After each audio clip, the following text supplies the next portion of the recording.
కొంతమంది ఎలా ఉంటారంటే విపరీతమైనటువంటి జ్ఞానాన్ని సంపాదిస్తూ ఉంటారు. ఏ అంశం పైనైనా అనర్గళంగా మాట్లాడగలుగుతారు. అధికమైనటువంటి సమాచార సేకరణ ఉంటుంది.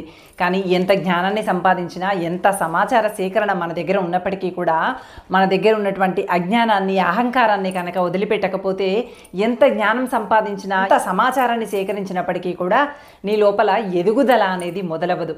పైగా జ్ఞాన సముపార్జన ఉందనేటువంటి అహంకారంతో మరింత దురుసుగా వ్యవహరిస్తూ ఉన్న స్థాయి కన్నా కిందికి పడిపోయేటువంటి అవకాశమే ఉంటుంది. అందుకని ఎంత జ్ఞానం సంపాదించాము అనేది కాదు, మన లోపల నుండి ఎంత అజ్ఞానాన్ని పక్కకి పెట్టేశాము అనేది చాలా ముఖ్యమైనటువంటి విషయంగా గమనించుకొని ముందుకు సాగాలి. నిజమైనటువంటి జ్ఞానం ఎప్పుడు వస్తుంది అంటే మనలో ఉన్నటువంటి అజ్ఞానాన్ని, అవివేకాన్ని పక్కనే పెట్టినప్పుడు మాత్రమే మనం సేకరించినటువంటి జ్ఞానం కానీ, సమాచారం కానీ నిజమైనటువంటి జ్ఞానాన్ని సంపాదించినటువంటి వ్యక్తులుగా ముందుకు వెళ్ళగలుగుతాము. అజ్ఞాన అంధకారాలని మోస్తూనే నేను జ్ఞానం సంపాదించాను, నా దగ్గర చాలా సమాచారం ఉంది అంటే ఎంత సమాచారం ఉన్నప్పటికీ కూడా, ఎంత జ్ఞానం సంపాదించినప్పటికీ కూడా అది వృధానే.